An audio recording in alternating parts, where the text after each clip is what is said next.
Hey guys, welcome or welcome back if you are new. I am Kristen, also known as Lovely Kristen. I am a first year teacher. I teach kindergarten. So guys, this is the long awaited video that I was supposed to be filming for you guys, talking about, hold please, trying to make my background look a little bit better. But anyway, so yes, this is the long awaited video where I asked you guys if you wanted to know pros and cons of being a teacher versus being a paraprofessional. Now, some of you guys may be thinking teaching and being a paraprofessional are completely different. And they are, they really are. But I just kind of wanted to talk about what I have experienced being a paraprofessional and what it's like now that I'm a teacher. I just kind of wanted to compare my two experiences. For those of you who are looking, I get comments, questions all the time asking about people saying that they are looking to be a paraprofessional. Do I have any advice? Do I have any tips? And so definitely wanted to do this video so you guys can kind of see what it's like being a paraprofessional. And then if you're interested in teaching later on down the line, what that experience is like as well. And obviously this is my experience. These things are true for me. They may not be true for everyone. I'm just sharing my experience. So I did want to put that disclaimer out there. Also, I wanted to say that if you are interested in being a paraprofessional, I did film a tips for paraprofessional videos. So I did film a tips for paraprofessionals video for you guys. If you are interested in seeing that, I will link that down in the description box below. Also, for those of you who don't know, I am teaching now, so definitely check out and support my teaching content. I will link some of my teaching videos down below as well, and I hope to have you guys follow along on my teaching journey. I get a lot of comments about being a paraprofessional, which is great, awesome. I'm so glad. Sorry if this video is starting off a little hectic. They just came over the intercom, so obviously I couldn't talk through that. But I was just saying I would love to have you guys follow along on my teaching journey to get to know me as a teacher, just like you did when I was a paraprofessional. I would love to have you support my teaching content.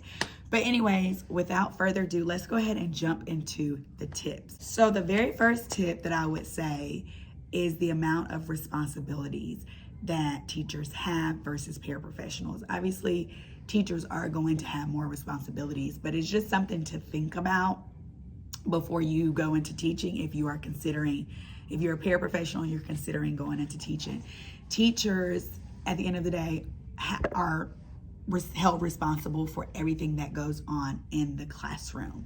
So if something happens with students, or just if something happens with a particular student and they go home and tell their parents what happened, the parents are coming to you. They want to know, my child came home and said this happened. My child came home and said that happened.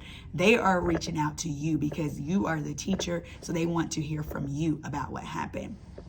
And so that has been the biggest thing that I have noticed, is just the amount of responsibility and everybody wanting to know from you, like what has happened. Even if you were not present at the time when a particular thing happened, you are responsible for the kids, you're responsible for the class. And so people are going to hold you accountable, and they're going to expect that you know what is happening at all times, even if you are not present. You know, they're going to want to hear from the teacher. They're not going to reach out to the paraprofessional asking what happened. A lot of parents don't even have a way to contact the paraprofessionals. And so that's just something to keep in mind. Also, teachers have so many meetings. I have data team meetings every week. I have grade level planning meetings. I have SST and IEP meetings. And as a para, I never had to attend any of those meetings. I wasn't required to go to data meetings, grade level meetings, SST or IEP meetings. I was not required to be a part of any of that. And so that has definitely been a transition. Having to attend all these meetings every week is definitely something that I am still getting used to. So just keep in mind that as teachers, you have so many more responsibilities, and it's something that you have to be prepared for if you are looking to transition from being a para to a teacher. So that is definitely one con of teaching, is just how much you are like responsible for. I don't want to say it's a con, because actually it's a part of the job. These are things that we expect as teachers. But sometimes I feel like people don't go into it realizing just how much you are responsible for getting done each week. And it's not even like a monthly thing or every semester things. These are weekly things that are happening that you have to prepare yourself for. All the meetings, trainings. I don't have weekly trainings or anything like that, but I do have trainings that I'm required to go to. Whereas a para, I don't really remember going to many trainings as a para. I think there were probably optional things, but I don't remember being required to go to very many trainings throughout the time that I was a paraprofessional. Like I said, I didn't attend any grade level data team or like SST or IEP meetings as a para. I don't know if it's like that for every para. That is just how it was for me. So I do want to put a disclaimer out that these are things that are true for me. And I'm just talking about my experience, which is just one experience. Also, so that was like a con for teachers, if you kind of look at it like that, but also a pro for paraprofessionals. You don't have nearly as many responsibilities as teachers. Also, a pro for both teaching and being a paraprofessional, I would say, is the relationships that you get to build with students. I feel like that's why people become paraprofessionals or teachers, is because you enjoy working with kids. You enjoy building those relationships with students, and they are so beautiful, being able to cultivate those relationships. It's the best part of the job. It really, really is, the relationships that you have with the students.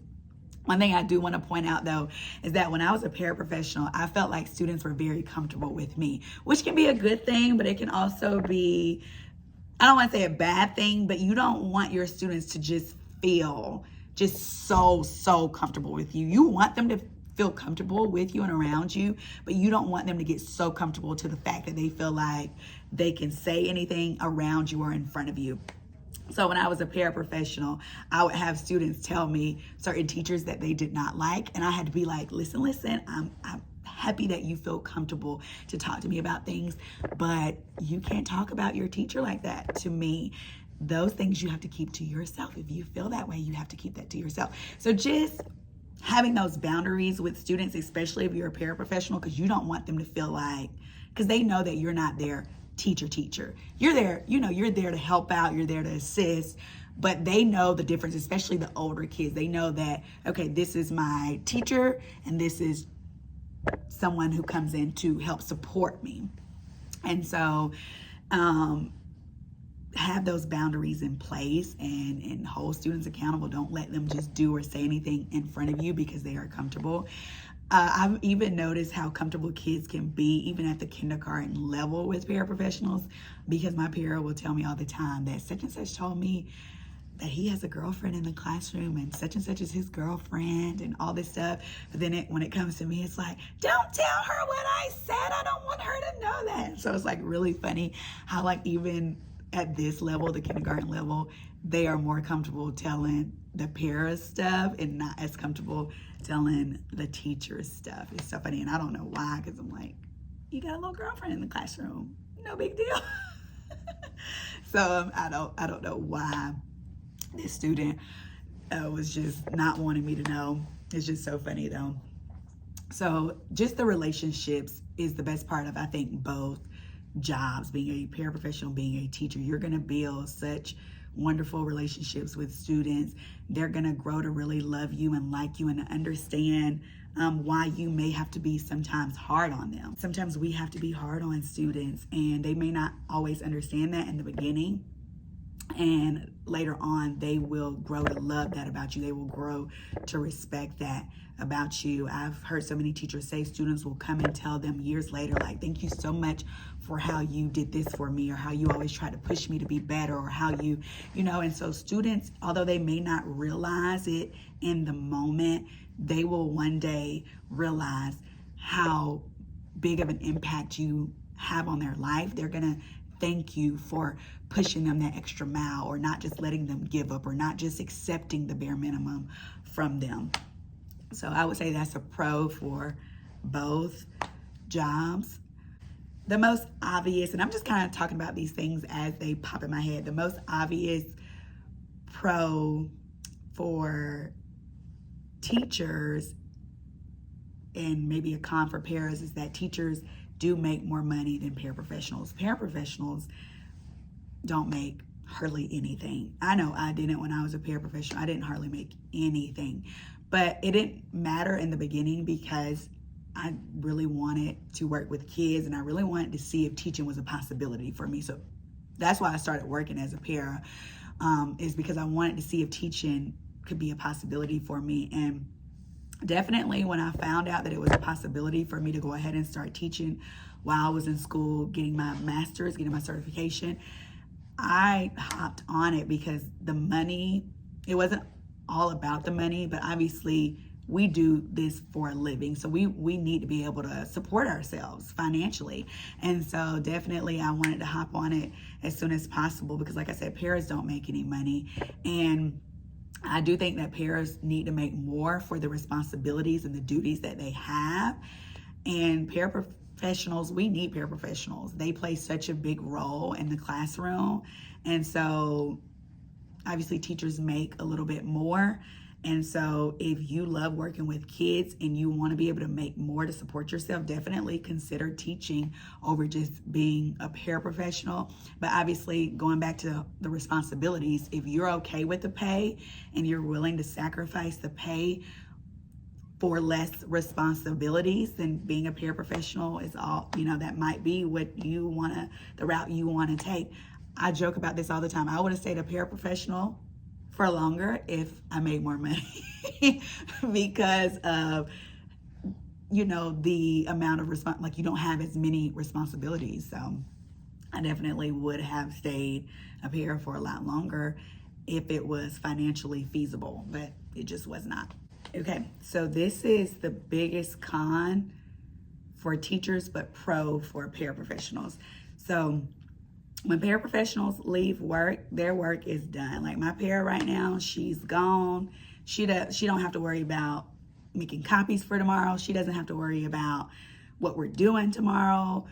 She doesn't necessarily have to look at lesson plans if she doesn't want to. I have to look at my lesson plans. I have to know what I'm teaching tomorrow. I have to be the one to make the copies to make sure everything is prepared. Now I can get her help with those things like making copies, but at the end of the day, that is my responsibility to make sure those copies are made. It's not her responsibility. I can tell her like, hey, will you go do such and such? But, otherwise it's my responsibility to make sure everything is prepared and ready for tomorrow. So my work is not done when the last child is picked up. I still have to get ready for tomorrow. I still have to go do my daily slides, get those ready for tomorrow. Like I said, make copies, do all these things. Whereas she, after she's done with her duty in the afternoon, she is free to go home and she does not have to think about work anymore if she does not want to. And that was the same way for me when I was a para. So that is the good thing. When you leave work as a para, you're good to go. But teachers, a lot of times, still have a lot to do. They can't just be done with the day when the last child is picked up. A lot of teachers cannot. And that's been the hardest thing as a teacher, is having this healthy work-life balance. I don't feel like I have that, especially not as a first-year teacher. People have told me that it gets better the longer you taught, but obviously as a first-year teacher, I am still trying to figure things out. So I'm not going to have that healthy balance in place and be able to get everything done during my planning time. It's just not possible for me yet. I hope to get there, but I have to go home, unfortunately, a lot of days and do a lot more work to be prepared for the next day. So that is definitely something to keep in mind as a paraprofessional going into teaching. So as a paraprofessional, your day is done after your duty or whatever it is you do. At the end of the day, whenever that's done, you're good to go. You don't have to go home, at least not here in my district. I don't know how things are for paras in other districts or other places, but that was my experience. That's my para's experience. If she goes home and works on something, a lot of times it's of her choosing, not because she's like required or have to do these things to be prepared for the next day. Another pro and kind of like con, so this would be like a pro for teachers, con for paras, is that some students tend to respect teachers more than they do paraprofessionals. Because like I said, especially the older kids, they know the difference. Like they know this person is just somebody that comes in to support my learning, whereas this is my actual teacher. And so they know the difference, especially, like I said, the older ones. The little ones may not necessarily understand that difference between like the lead teacher and the para just yet, which is totally fine. But I'm just saying like the older ones, because last year as a para, there were some kids who would do or say things to me that I just felt like they would never do or say to their teachers. And I do feel like, and I've seen other paras say the same thing. Like I said, this is my experience. I can't speak for all paras, but I do feel like in some cases, students will have a little bit more respect for the teacher than they do the paraprofessional. Now, it also goes based off like how you carry yourself as a paraprofessional, and if you let the kids know, like, no, you're gonna have the same amount of respect. Like I said, having those boundaries in place, letting them know what is gonna be tolerated and what is not gonna be tolerated, so that they can maintain that level of respect no matter what your position is. But I have noticed that some students will definitely try it. Like I said, they'll try to say or do certain things that they would not do to their teachers or around their teachers. So definitely keep that in mind. Like I said, make sure you have those boundaries in place, letting students know, like, you cannot say that to me. You cannot do that to me. I had a student slam a door in my face, and I had to send the teacher a long email explaining the situation, saying, you know, she slammed the door in my face. I don't feel like she would have ever done this to you. That was a huge problem. This, that, and the third. The teacher definitely took care of it, but it was just something that I noticed right away. Okay, these kids, I feel like some of them just don't respect me, and it's because they know the role that I play. They know I'm not their teacher, you know, and so they don't feel like they have to respect me, which is not okay. So definitely keep that in mind. I'm not saying that all students are like this. No, some students will respect no matter who it is. They don't care. It can be the teacher, the assistant teacher, it can be the janitor. They don't care who you are. They are going to have respect, and that's great. But some students will not, unfortunately. They will pick up on, you know, those differences in roles, and they will sometimes use that to their advantage. The last one that I kind of want to talk about, and sorry if my headband is sliding around all over the place, but the last one I want to talk about is, it will be a pro for teachers, but a con for paras, is the amount of say-so that you have. So obviously, teachers are going to have more say-so in how the class is structured, how the class is set up, the activities that students get to do.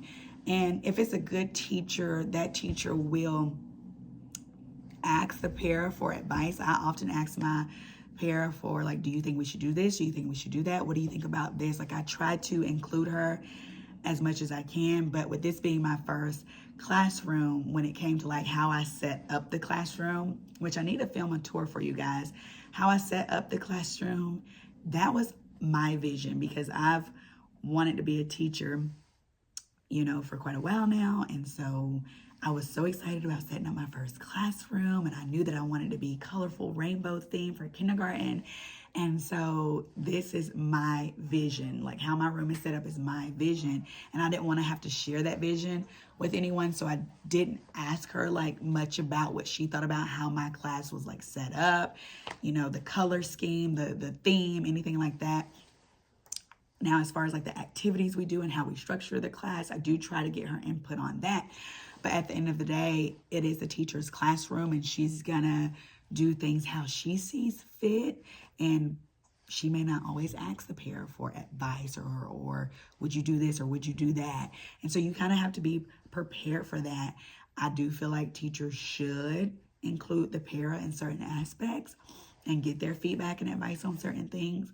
But you just have to keep that in mind, that certain teachers may know how they want to set up their classroom, how they want to structure their classroom, different activities they want their students to do, and you have to just kind of go along with what they want for their class, and you can't question things as much. I mean, you can give your opinion on certain things or your feedback. Well, I don't really think this is working too well, or whatever the case may be, but do understand that at the end of the day, it is the teacher's classroom, and you're not going to have complete say-so over how things are. And that's something that, I was okay with as a parent. I understood my role, and I was not trying to, step outside of that. I was not trying to tell the teacher, well, I think you should be teaching this, or I think we should be doing this instead of that. Like, no, whatever. I followed their lead, whatever they wanted for their classroom, I followed that, and I didn't question anything. Not saying that if you can't give your feedback or your opinion about certain things, but just understand that at the end of the day, it is that teacher's classroom, and you have to be willing to follow that teacher's lead and not take over. So that is a pro for teachers, is that, you can set up your classroom and structure it however you want for the most part. You can always teach whatever you want. You have to follow the standards, but you can decide what activities y'all do or what resources you use for the most of the time. And so that is the beauty about being a teacher, whereas parents, you just kind of have to follow that teacher's lead. And yeah, I knew that I would someday have my own classroom, so I did not have a problem with that at all. I kept it in the back of my mind that, well, when I start teaching, I can do things like this if I want to, or I can do things like that. So it was not that big of a deal for me to follow another teacher's lead and just support whatever it is that she wanted or had set up or planned for her class. And so, yeah, those are all my tips not tips, but pros and cons. And I hope this video wasn't too confusing comparing the two situations, but because I'm coming from a parent to teaching, I did want to kind of talk about my experience. Like I said, it's just one experience, my experience. This may not be true for everyone, and so please keep that in mind. But yeah, I'll try to do more of these if you guys want to see more of these, as I notice things, as I kind of pick up on things throughout the rest of the year. And yeah, please, please, please subscribe if you're not subscribed. I would love to have you here. Definitely hit that like button, leave a comment, asking me any questions. I love to answer you guys' questions.